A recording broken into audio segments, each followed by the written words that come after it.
students, welcome back to this chapter of surface chemistry. Today I would like to tell you the mechanism of the adsorption theory for heterogeneous catalysis, and there are 5 steps to it.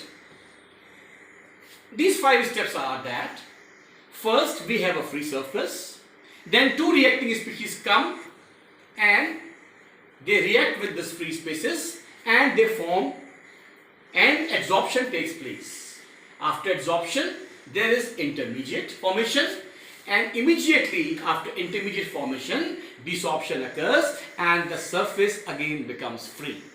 This mechanism can be shown very clearly with the help of this diagram. Activity क्या है? Activity है आपको नहीं रखना? Activity आपको नहीं रखना? And now I will tell you about the activity of a catalyst. Activity of a catalyst, we mean that the reactants should be absorbed very carefully on the catalyst surface so that the reaction can move forward, and not so hard that it may become immobilized and the reaction may not move forward. After reactivity, we have a new definition of selectivity.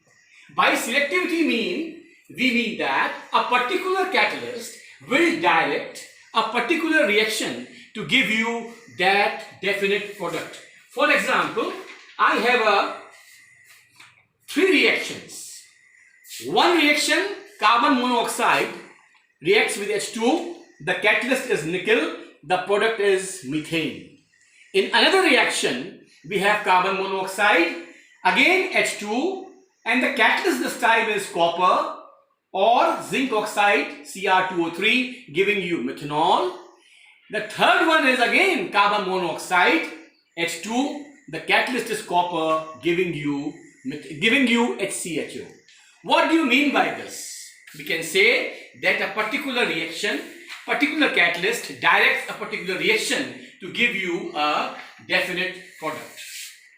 After this, I have a new topic today that is a very important one, which is also called shape selective catalyst. What are shape selective catalysts? Children, these are honeycomb-like structures having ALOSI network, rather a 3-dimensional ALOSI network.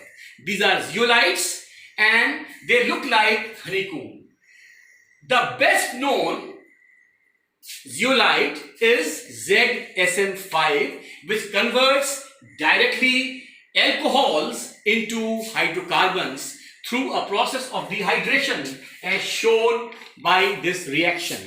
If you see this reaction, alcohols get converts to hydrocarbons. Now, what is ZSM5? ZSM5 means zeolite sieve of molecular porosity 5. After this, I come to the topic of enzymes. What are enzymes? What do you know by enzymes? You have been reading this definition since long. I will tell you in short. Enzymes are biochemical catalysts, and these are actually nitrogenous compounds which are also used as a catalyst. Let me tell you that various reactions we use various types of enzymes. For example, I show you here, if I want to convert cane sugar into glucose, I will use invertase. If I want to convert glucose to ethanol, I will use xylase. Starch to maltose, I will use diastase. Maltose to glucose, I will use maltase. Urea to ammonia, I will use urease. So, these types of enzymes, they work efficiently to carry out the reaction forward. And now, there are some interesting facts about the enzymes. These are most highly efficient. These are highly specific in nature. They work under an optimum temperature range of 298 to 310 Kelvin. They work under optimum pH, that is 5 to 7. Activators and coenzymes also play an important role in enhancing the activity of the enzyme. And now I would like to tell you what is the mechanism. As per the mechanism, it's a two-step mechanism.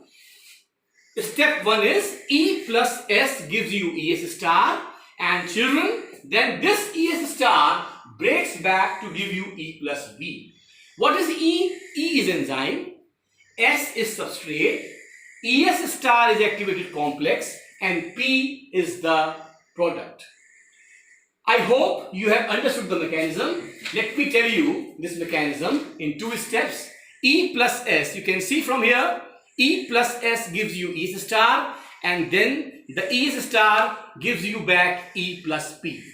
And after this, today's last topic is about the catalyst. About the catalyst in industries. Children, what are very important catalysts in industry? I must tell you, the first very important catalyst is iron, used in the Haber's process for the manufacture of ammonia. The second important catalyst is vanadium pentoxide, used in the preparation of sulfuric acid by contact process. And then the third important catalyst is platinized asbestos, used in the preparation of nitric acid by Ostwald method. Thank you very much. I'll continue with my next video.